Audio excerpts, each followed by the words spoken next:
The Honourable Maggie Berry. Thank you, Mr Speaker. Well, it's been 1 year since National won the last election, and what a year it has been. Other colleagues have outlined some of our broader achievements, and I'd like to concentrate on some of my areas that I'm most familiar with in my portfolio. But first I would like to commend the fact that we have 14 new faces on this side of the House, and I think our backbench lineup in terms of the new recruits has put us in a very, very strong position. They are fantastic. 14 very talented backbenchers. That's 10 more people than voted for Labour leader Andrew Little from his own caucus. What is it now? He's the 5th leader. All about pandas today, all about tragic setup, patsy questions to the Prime Minister yesterday, which fell woefully flat. He got a couple of black eyes out of it, pandemonium. I'd have to say that the senior whip has been on form today, handing out lollies and puns like there's no tomorrow. It's all good. Thank you very much, Tim.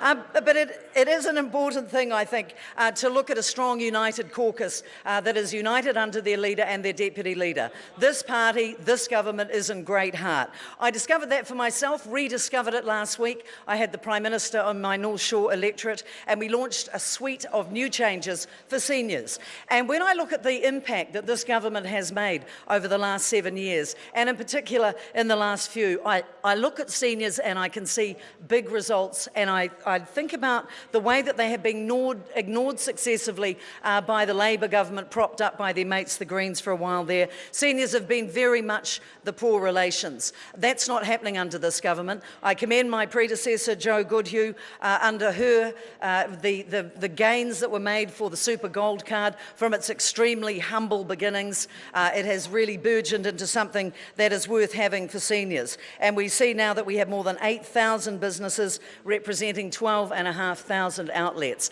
And our seniors can go to Australia and also get benefits over there. The discounts and things of that kind are all very well, and I have focused in the last year that I have been in this job in ensuring that the expensive things, the ears, the eyes, the teeth and the lawyers have been well looked after. So we have another 750 businesses signed up. The thing about seniors, there are myths.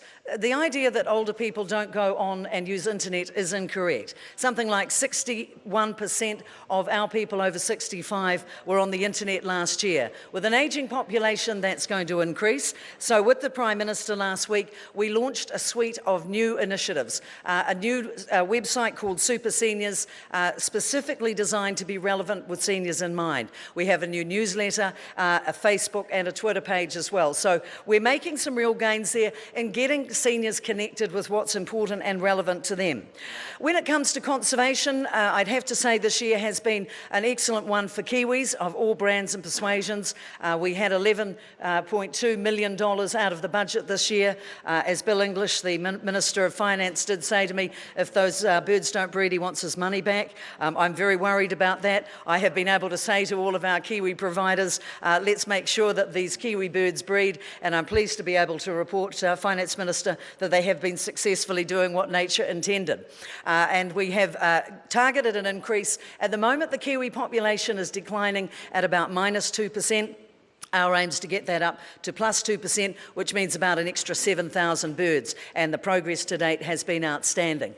We make sure that we target the predators and the pests, and yes, we do use toxins like 1080, and apart from a group of very noisy individuals, I think that there is a growing realisation among intelligent people in New Zealand that this is something that we have to use if we want to win the war against pests. We're doing it with weeds as well. As someone with a great interest in plants, both endangered and otherwise, I'm committed to ensuring that we get rid of the weeds, we get rid of them in whatever way that we can. So we have also appointed a threatened species ambassador whose job it is in life to ensure that the promotion of our threatened species, the notion that New Zealanders all need to get together to help get behind this cause. Those are the kind of unifying things that this government does very well. And as we used to say, saving the planet starts in your own backyard, and that's something that New Zealanders embrace, as they have this national government. And I think in our first year, we have made huge gains, and we will continue to make enormous progress, given the strong, united, disciplined caucus and cabinet that we have under very strong leadership.